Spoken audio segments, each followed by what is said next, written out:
This video lets you see some of the many things we do not understand in the universe, and the strange and surreal paradoxes in what we think we understand.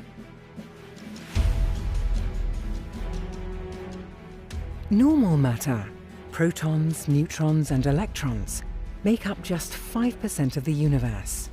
Staggeringly, the other 95% is something which we cannot fathom, see, or understand.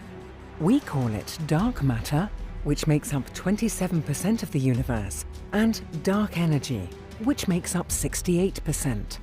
But what are these mysterious components of our universe?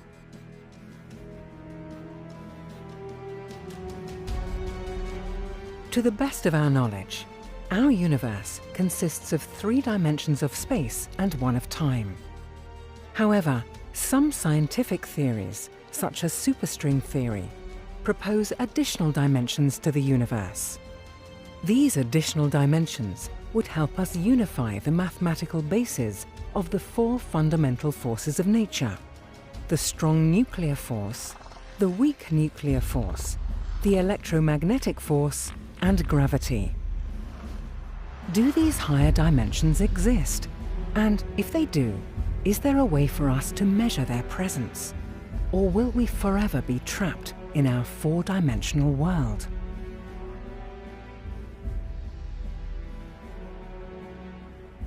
Some scientists have suggested that multiple different universes exist, and that ours is just one of them. Together, these parallel universes would comprise everything that exists. Would they be the same as ours, or would they be completely different?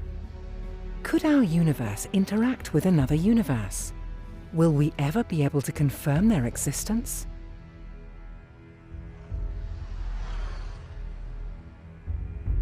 Time is one of the most difficult properties of our universe to understand. Researchers say that time is a measurable period, a continuum that lacks spatial dimensions. There seems to be an obvious direction or flow of time, and it seems we can't travel backwards in time. Why is this? Are we trapped in the arrow of time, perpetually moving forwards? Is the passing of time intertwined with the way our universe works? According to the theory of Big Bang, time itself began, together with the rest of the universe, about 13.8 billion years ago. Does that mean that it makes no sense to ask what was there before?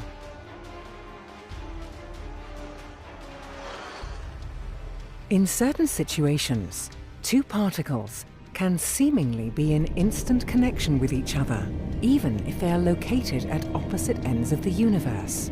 From the theory of relativity, we know that nothing, including information, can travel faster than the speed of light, so this behavior seems to violate the speed limit of nature and the principle of causality. Could this feature of quantum mechanics one day allow us to send information instantaneously over large distances?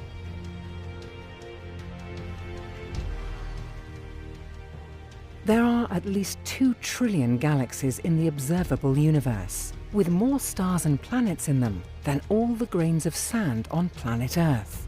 So, where is everyone? Why haven't we encountered life from elsewhere?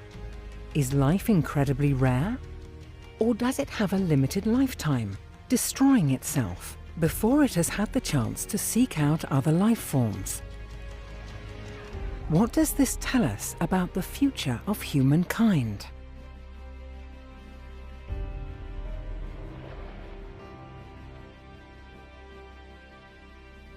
We humans are also part of the universe we inhabit.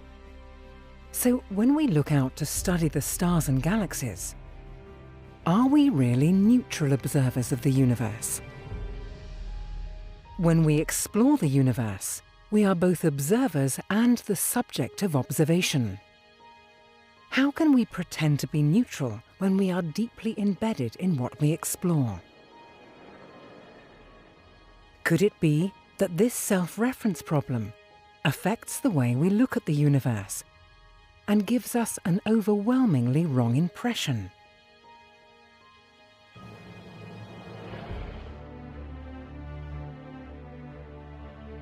The universe seems to be perfectly made for us. But why is this? Why do the fundamental constants of our universe, such as the speed of light, have the values that they do, allowing life to exist? Could it be that there are infinite universes with infinite possibilities, and we merely happen to live in one that is perfect for life?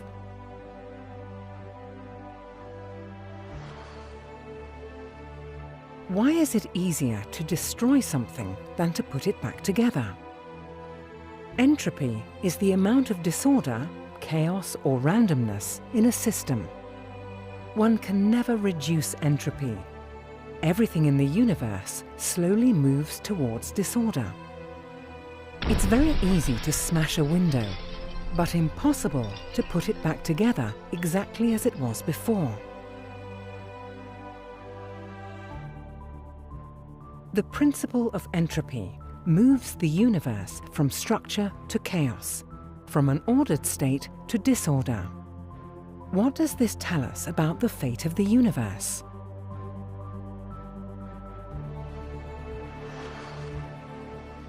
We have observed the effects of black holes, and we have seen one directly. The gravitational force of these massive objects pulls everything towards them, even light itself. What happens in the mysterious, infinitely dense center of a black hole? Could there exist such things as white holes, the opposites of black holes, that spew matter and time into our universe?